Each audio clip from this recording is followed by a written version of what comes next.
요한복음 13장 21절에서 38절 말씀을 가지고 내가 너희를 사랑한 것 같이 라는 제목으로 함께 은혜 나누고자 합니다. 지난주 말씀에서는 유다가 배신할 걸 아시고도 종의 모습으로 제자들을 사랑하시는 것을 보여주시고 서로 종의 모습으로 섬기라고 하셨습니다. 이제 오늘 말씀에서는 자신의 영광 받을 때가 왔다며 서로 사랑하라고 말씀하십니다. 어떻게 연결이 됩니까? 발을 씻으라는 것은 비유입니다. 비유로 이렇게 몸소 보여주신 다음에 이제 오늘 말씀에서는 이어서 그렇게 서로 사랑하라는 것입니다. 발을 씻겨주라는 말과 사랑하라는 말은 마음만 그렇게 먹으라는 것이 아닙니다. 우리가 종의 모습으로 진짜 섬기며 사랑하라는 것입니다. 왜냐하면 이 말은 행동을 나타내는 말들이기 때문입니다.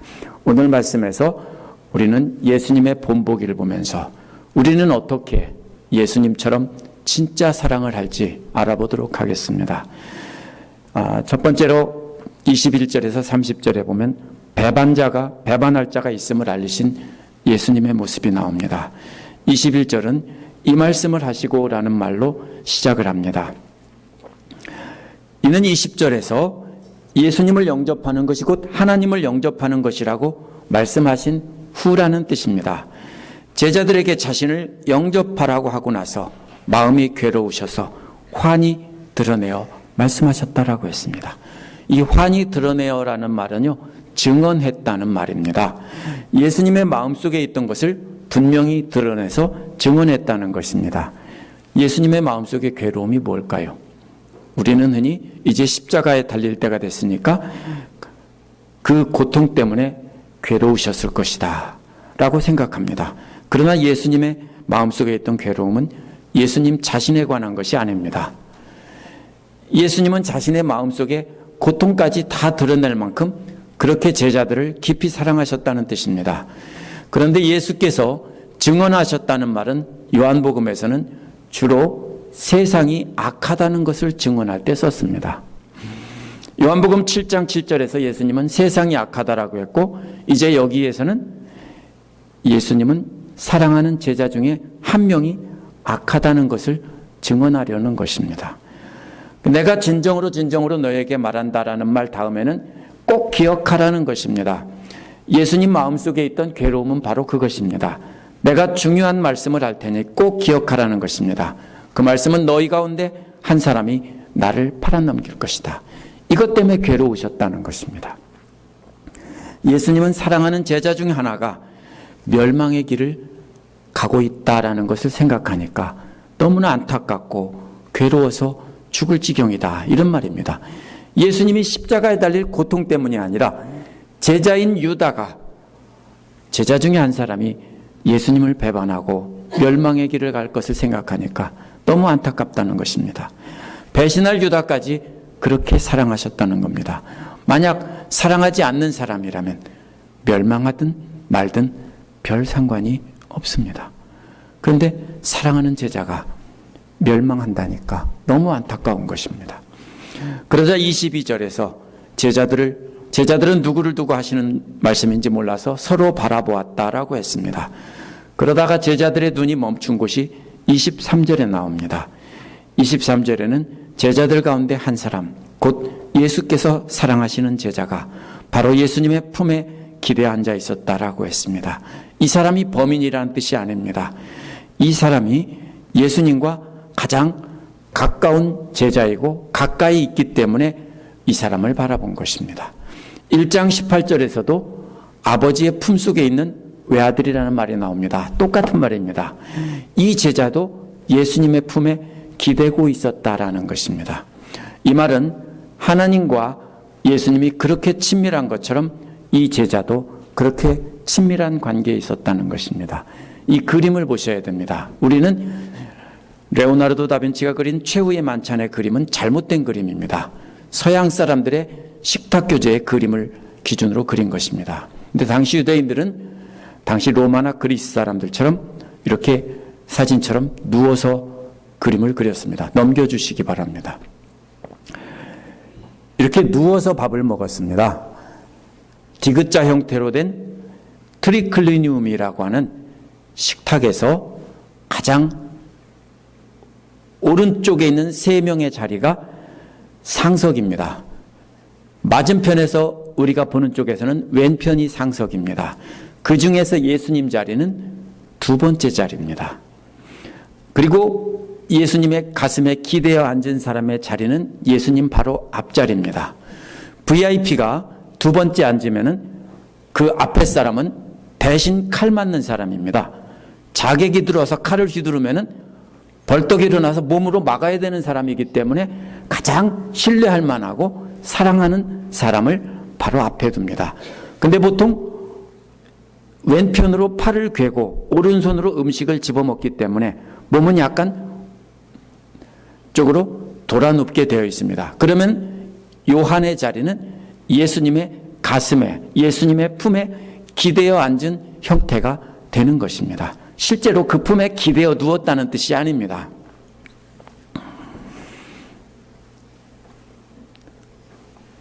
(24절에) 보면 맞은편에 있는 시몬 베드로가 제자들을 대표해서 고갯짓을 해서 누구를 두고 하시는 말씀인지 물어보라고 했습니다. 말로 한 게 아니고 베드로의 자리는 바로 건너편, 맞은편, 요한의 맞은편에 있었을 것입니다.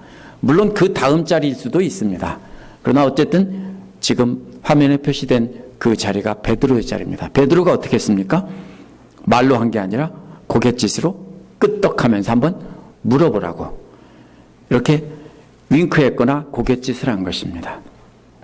그러자 그 제자는 26절에 보면 예수님의 가슴에 바싹 기대어 주님 그 자가 누구입니까? 라고 물었습니다. 이렇게 괴고 있다가 고개를 돌렸다기보다는 저는 뒤로 몸을 기대면서 고개를 거꾸로 돌리면서 주님 그 사람이 누구입니까? 이렇게 물었을 가능성이 높습니다. 그러자 26절에서 예수님은 사랑받는 제자에게만 조용히 말씀하셨습니다. 예수님은 내가 이 빵 조각을 적셔서 주는 사람이 바로 그 사람이다라고 조용히 이야기를 했습니다. 그리고 빵 조각을 적셔서 시몬 가롯의 아들 유다에게 주셨습니다. 유다는 바로 예수님의 왼편에 있었습니다. 예수님의 왼편에 있던 사람은 2번째로 사랑받는 또 신뢰받는 자리입니다. 아무나 앉는 자리가 아닙니다. 그렇다면 이때까지는 베드로보다 더 예수님이 신뢰하고 가까이 둔 제자는 유다라는 것을 알 수 있습니다.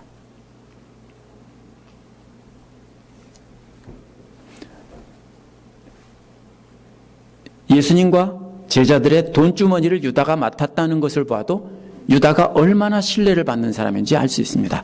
우리 교회에서도 회계집사를 뽑을 때는 아무나 뽑지 않습니다. 돈 가지고 이리저리 막 쓰고 노름에서 집 다 날리고 그런 사람을 회계집사로 세우지 않습니다. 그렇죠? 정직하고 그래도 돈에 관해서는 믿을만 하겠다라고 하는 분을 회계집사로 세웁니다. 마찬가지입니다. 유다도 제자들 중에서 가장 믿을 만한 사람이기 때문에 회계로 돈주머니를 맡긴 것입니다. 예수님은 이렇게 신뢰받는 유다에게 빵을 소스에 찍어서 주셨습니다. 빵을 소스에 찍어주는 것은 아주 귀한 손님을 접대하는 예의입니다. 사랑의 증거이지 절대로 적대적인 행동이 아닙니다. 한국에서도 그러죠. 귀한 손님 무슨 반찬을 집어서 숟가락에다 놔주고 이렇게 합니다. 우리 장모님께서요, 미국 목사님하고 같이 우리가 캠핑을 갔었는데 거기서 깻잎을 이렇게 집어가지고 그 사모님 그 밥에다가 이렇게 놔주고, 근데 그 깻잎 자체 먹는 것도 힘들어하는데 그거를 직접 집어서 놔주니까 굉장히 힘들어하는 것을 본 적이 있습니다. 그건 우리 관습에서는 뭡니까? 그게 사랑의 표시입니다. 마찬가지입니다. 빵을 찍어서 이렇게 주는 것은 사랑한다는 표시입니다. 따라서 이것은 얘가 나를 팔자다라고 하는 신호라기보다는 그 말씀하시고 빵을 찍어서 주신 것입니다. 더구나 유다는 모두에게 대단히 신뢰받는 사람이었기 때문에 그래서 사랑받는 제자도 예수님의 말과 행동을 연결시키지 못했습니다. 우리가 생각할 때는 왜 이 사람이라고 했는데 모르지? 그렇지만 제자들은 예수님이 말씀하신 것과 다른 제자들은 모르죠. 오직 사랑받는 제자만 합니다. 말씀하시고서는 빵을 찍어 주셨지만 설마 유다일이라고는 꿈에도 상상을 안 했습니다. 왜? 가장 믿을 만한 사람이기 때문에. 근데 언제 알합니까? 나중에 예수님 부활 승천하시고 성령을 받고 나서야 요한은 그때 그렇게 말씀하신 것이 바로 그 말씀이었구나 깨달아서 지금 요한복음에서 증언하고 있는 것입니다. 예수님은 자신을 배반할 제자인 유다까지도 끝까지 사랑하셔서 발을 씻기셨고 또 사랑의 표시로 빵을 소스에 찍어서 마지막 순간까지 사랑을 표현한 것입니다. 예수님은 자신을 배반하고 떠나갈 유다에게 마지막 순간까지 빵 조각을 찍어주며 사랑을 표현한 것입니다. 그리고 그 순간이라도 돌아서서 회개하기를 바라고 이렇게 찍어준 것입니다. 내가 너를 이렇게 사랑한다. 그러나 유다는 빵 조각을 받았지만 그 빵 조각에 담긴 예수님의 사랑은 받지 않았습니다. 유다는 예수님의 사랑을 분명히 알았을 것입니다. 하지만 그 사랑을 받지 않았다는 증거가 27절에 나옵니다. 유다는 빵 조각을 받은 후 사탄이 그에게로 들어갔다라고 했습니다. 만약 유다가 예수님의 사랑을 받았더라면 사탄이 어떻게 하지 못합니다. 왜냐하면 12장 35절에서 빛이 있는 동안에 걸어다니라고 했고 어둠이 너희를 이기지 못하게 하라고 했기 때문입니다. 12장 46절에서도 예수께서 세상에 오신 목적은 나를 믿는 사람은 아무도 어둠에 머물지 않게 하려는 것이라고 했습니다. 빛 가운데 머무는 사람은 어둠이 해치지 못한다라고 했습니다. 그러면 그 예수님의 사랑을 느끼고 받아들이고 예수님의 사랑 안에 거하는 사람은 사탄이 들어가지 못하는 것입니다. 만약 유다가 예수님의 사랑을 깨닫고 그 사랑에 머물렀더라면 사탄은 유다의 마음속에 들어가지 못했습니다. 그러나 유다는 빛보다 어둠을 더 사랑했기 때문에 사탄에게 사로잡힌 것입니다. 이제 유다는 예수님의 사랑을 둘째로 많이 받는 제자가 아니라 사탄입니다. 껍데기는 유다지만 이제는 사탄입니다. 예수님은 사탄에게 사로잡힌 유다에게 네가 할 일을 어서 하여라 라고 했습니다.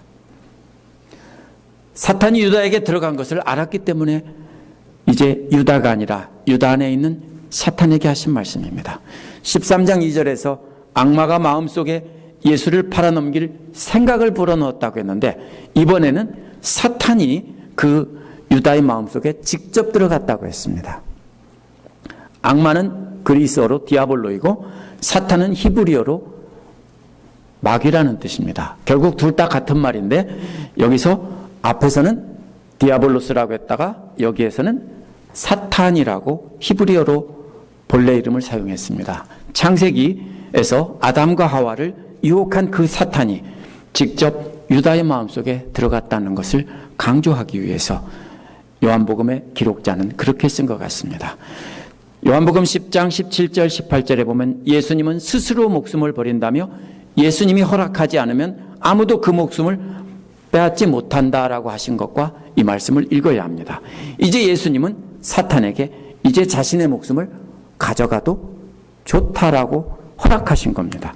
예수님이 허락하지 않으면 아무도 예수님의 목숨을 가져가지 못합니다. 예수님은 힘이 없어서 잡혀 죽는 것이 아니라 스스로 목숨을 버리시는 겁니다. 28절은 거기 앉아있던 사람들 가운데 아무도 예수께서 그에게 무슨 뜻으로 그런 말씀하셨는지 알지 못했다라고 했습니다. 유다 안에 있던 사탄에게 한 말씀을 이해를 못한 것입니다. 그래서 29절에서 어떤 이들은 유다가 돈주머니를 갖고 있으니까 명절에 그 일행에게 쓸 물건을 사라고 하셨거나 라고 짐작했다고 했습니다. 또 이 명절은 6월절이 아니라 6월절과 연결된 일주일간 지속되는 무교절입니다. 어떤 이들은 가난한 사람들에게 무엇을 주라고 말씀하신 것으로 생각했다라고 했습니다.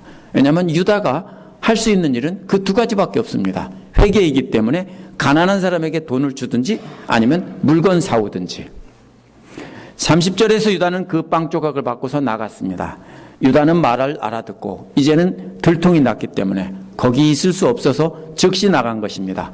그런데 때는 밤이었다라고 했습니다. 따라서 유다는 어둠을 더 사랑했기 때문에 어둠으로 나간 것입니다.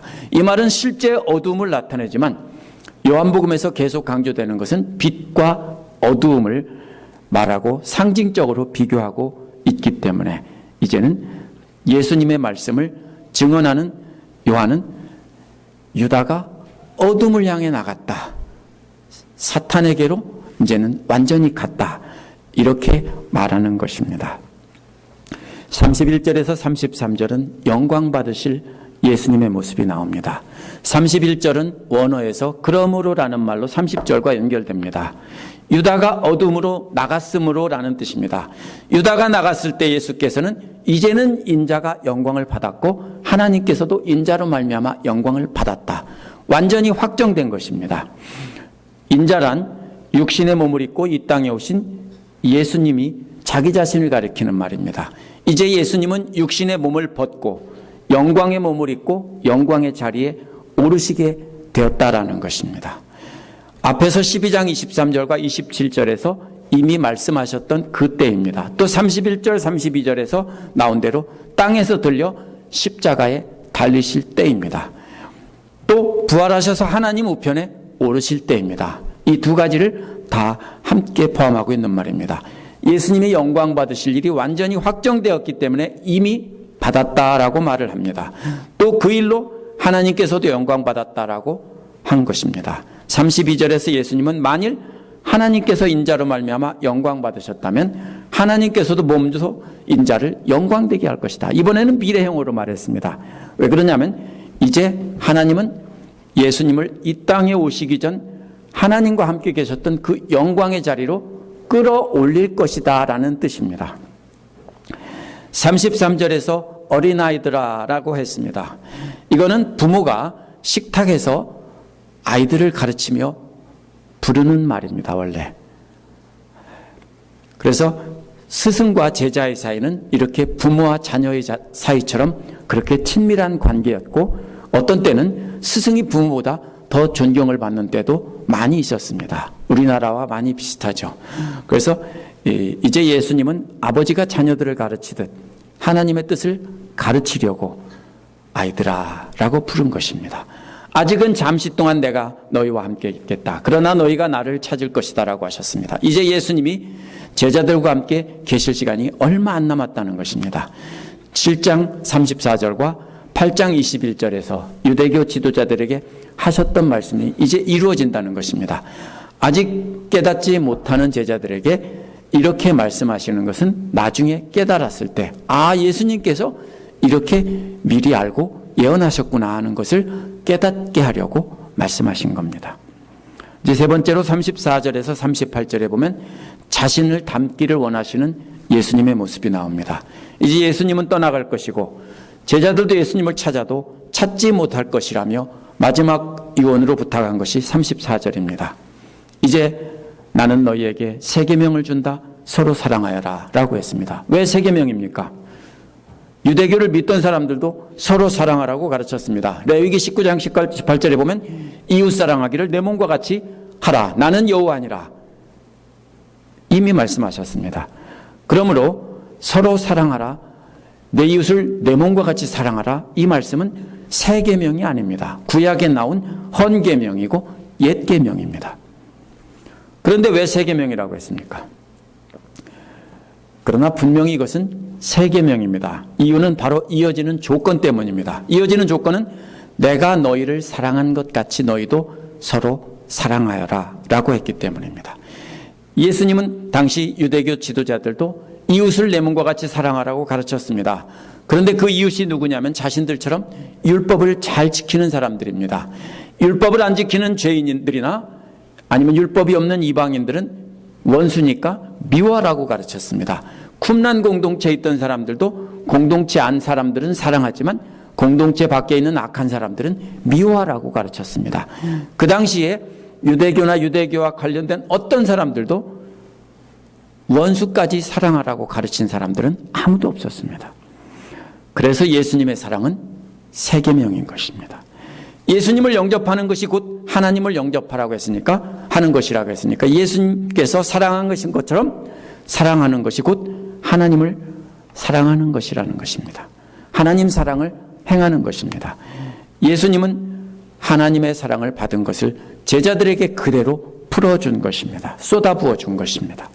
예수님도 하나님처럼 제자들을 사랑했습니다. 이제 제자들도 예수님처럼 사랑을 해야 됩니다. 그 말은 다시 바꾸면 제자들도 하나님처럼 사랑해야 한다는 뜻입니다. 35절은 그것으로서라는 말로 시작합니다. 제자들이 예수님처럼 하나님의 사랑으로 서로 사랑하는 것으로서, 이런 말입니다. 그렇게 사랑하는 모습을 보고 모든 사람이 너희가 내 제자인 줄 알게 될 것이다 라고 했습니다. 원어는 만약 너희가 서로 사랑한다면 이라는 조건이 끝에 또 붙어 있습니다. 세상 사람들이란 예수를 믿지 않는 세상의 모든 사람들입니다. 그들이 우리가 원수까지도 용서하고 사랑하는 모습을 보고 깜짝 놀라서 저 사람들은 예수님의 제자들이구나, 이렇게 구별해서 알게 된다는 것입니다. 그 당시에 유대교를 믿던 사람들은 예수님의 제자들도 유대교를 믿었고 율법을 지키고 다 했습니다. 구별이 안 돼요. 딱 한 가지 구별되는 것은 원수까지도 사랑하는 모습을 보고 알아본다는 것입니다. 그러면요, 오늘날 세상 사람들이 우리를 보고 우리가 예수님의 제자들이구나 알아보지 못한다면 우리는 예수님의 사랑, 하나님의 사랑을 실천하지 않고 있는 것입니다. 세상 사람과 구별이 안 되는 삶을 살고 있는 것입니다. 이 말씀을 듣고도 시몬 베드로는 전혀 이해하지 못했습니다. 그래서 베드로는 36절에서 주님 어디로 가십니까? 라고 물은 것입니다. 이 말이 바로 라틴어 성경으로는 유명한 영화 제목인 쿠오 바디스입니다. 어디로 가십니까? 베드로는 아직도 예수님이 예루살렘에 입성해서 왕이 되고 자신들을 높은 자리에 한 자리 차지하게 해줄 왕이라고, 메시아라고, 유대인들이 기다리던 그리스도라고 이렇게 생각하고 있었습니다. 그런데 가기는 어디를 가세요? 이에 예수님이 대답하시기를 나는 내가 가는 곳에 내가 지금은 따라올 수 없으나 나중에는 따라올 수 있을 것이다 라고 했습니다. 지금은 죽기까지 원수를 사랑하며 예수님을 따라올 수 없다는 것입니다. 그러나 나중에는 그렇게 할 수 있다는 것입니다. 부활의 주님을 만나고 또 성령 받고 베드로는 실제로 예수님처럼 사람들을 사랑하다 죽었습니다. 전에 내려오는 말에 따르면 베드로는 십자가에 거꾸로 달려 죽었다라고 합니다. 37절에서 베드로는 주님, 왜 지금은 내가 따라갈 수 없습니까? 나는 주님을 위해서 목숨이라도 바치겠습니다 라고 대답했습니다. 유다는 말이나 행동이나 다 예수님을 속인 사람입니다. 그런데 베드로는 말로는 속이지 않았습니다. 진심입니다. 진짜로 예수님을 위해 죽으려고 했습니다. 그러나 말뿐이었고 행동이 이어지지 않았습니다. 왜요? 그 교만 때문에 눈이 가려지고 마음이 가려져서 예수님의 말씀의 참뜻을 깨닫지 못해서 행동으로 옮기지 못한 것입니다. 그걸 다 하시고 예수님은 대답하기를 네가 나를 위하여 내 목숨이라도 바치겠단 말이냐? 라고 물었습니다. 뭔 뜻입니까? 너는 절대로 그렇게 할 수 없다라는 수사학적인 질문입니다. 그러면서 뭐라고 하셨습니까? 닭이 울기 전에 너는 3번 나를 모른다고 할 것이다 라고 하셨습니다. 이제 얼마 안 있으면 베드로는 예수님을 모른다고 3번이나 부인할 것입니다. 완전히 배반자가 된다는 뜻입니다. 그렇다면 예수님처럼 사랑하는 것은 우리가 아무리 결심하고 또 결심해도, 그리고 사람들 앞에서 내가 손가락에 장을 지진다, 내 목을 따라, 이렇게 해도 소용이 없다는 것입니다. 그래서 되는 것이 아닙니다. 그것은 우리가 말씀을 통해서 예수님을 영접하고 믿으면 성령께서 우리에게 임하시는데, 우리가 성령의 인도하심을 따라 성령의 음성을 듣고 하나씩 순종해 나갈 때 우리는 비로소 예수님처럼 원수까지도 사랑할 수 있게 되는 것이지, 우리가 베드로처럼 큰 소리 친다고 장담한다고 우리의 결심으로 나는 그렇게 하겠다라고 되는 것이 아니라는 것입니다. 나를 배반할 원수를 알면서도 그 사람의 발을 씻기는 종의 모습으로 사랑하며 섬길 수 있습니까? 나를 배반할 원수를 알고도 그에게 사랑의 마음으로 빵 한 조각을 찍어서 진심으로 줄 수 있습니까? 우리는 쉽게 Yes, I do라고 대답할지 모릅니다. 그러나 우리는 아무리 결심을 해도 그런 사랑을 할 수 없습니다. 그렇게 하는 것은 원수같이 미운 사람 앞에 엎드려서 그 사람의 종이 되기까지 비굴해져야 하기 때문입니다. 그런데 내가 저 사람보다 더 높다고 생각하는데 내가 왜 저 사람 앞에 엎드려? 내가 잘못한 것도 없는데, 제가 나한테 잘못했는데, 그렇죠? 안 엎드립니다. 시몬 베드로처럼 예수님을 위해 목숨 바치겠다고 아무리 큰 소리치고 맹세해도 할 수 없습니다. 우리가 진짜 종이 되지 않으면 말로 아무리 큰 소리쳐도요, 우리는 그거 행동으로 옮길 수 있는 사람 아무도 없습니다. 베드로도 부활의 주님 만나고 성령 받고 나서야 그렇게 죽기까지 사랑하며 순종할 수 있었습니다. 베드로뿐만이 아닙니다. 수많은 예수님의 사람들이 죽기까지 순종을 했습니다. 그러나 우리는 오늘 본문에 나오는 유다나 베드로와는 다릅니다.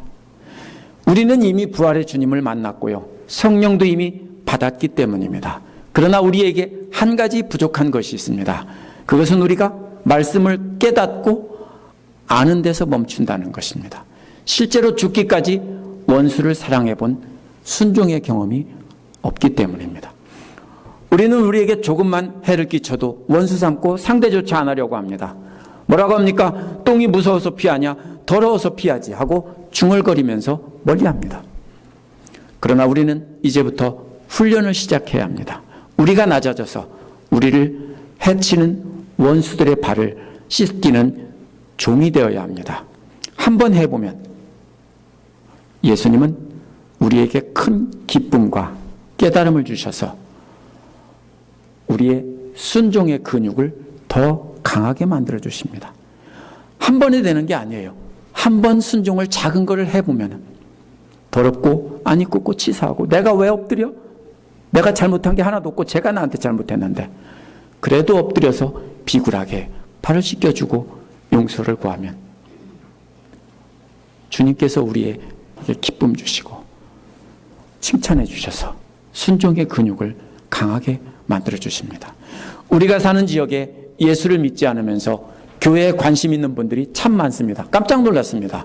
그분들은 교회 성도들 사이에 일어나는 일을 저보다 더 먼저 알고 많이 합니다. 저는 몰라요. 집사님들 사이에 무슨 일이 일어났는지 한참 지나면은 저도 알게 됩니다. 그런데 그분들은 저보다 항상 먼저 알아요. 믿지 않는 분들과 만나서 교제하는 분들이 전해주기 때문입니다. 믿지 않는 분들이 듣고 우리 교회에 대해서 하는 말이 나중에 제게도 들립니다. 무슨 뜻입니까? 교회는 안 나오지만 다들 교회에 관심은 갖고 있다라는 뜻입니다. 아직도 교회 안에서 서로 다툰 이야기나 좋지 못한 이야기들이 교회 밖으로 흘러나갑니다. 그러면 그분들이 우리를 보고 아, 저 사람들은 정말로 예수님의 사람들이구나 하겠습니까? 이제는 바뀌어야 됩니다. 우리가 먼저 교회 안에서 원수 같은 사람의 종이 되어서 서로 발 씻겨주는 일을 해야 합니다. 막상 하려고 하면 내가 왜 저런 사람의 발을 씻겨줘야지 하는 생각이 들 것입니다. 그때마다 우리 주님께서 하신 일을 기억하시면 됩니다. 그렇게 원수 같은 사람조차 발을 씻겨주시며 사랑하신 분을 기억하면 됩니다. 마지막 돌아서는 순간까지도 빵을 찍어서 주시던 그분을 기억하면 됩니다. 그 예수님의 모습을 우리 마음속에 담아두고 원수들이 나타날 때마다 작은 일부터 순종하시면 됩니다. 그러면 점점 더 큰 순종을 하게 될 것입니다. 그러면 바로 그런 우리의 모습이 교회에 안테나를 두고 정보 수집만 하던 교회 밖 사람들도 그 소식을 듣고 놀랄 것입니다. 그리고 뭐라고 합니까? 저 사람들은 진짜로 예수 믿는 사람들이구나. 이렇게 될 것입니다. 그러면 그들도 우리가 예수님의 제자인 줄 알고 그들도 감동을 받아서 우리를 본받게 될 것입니다. 그것이 예수님께서 우리를 사랑한 것처럼 죽기까지 서로 진짜 사랑을 행하는 길입니다. 함께 기도하시겠습니다.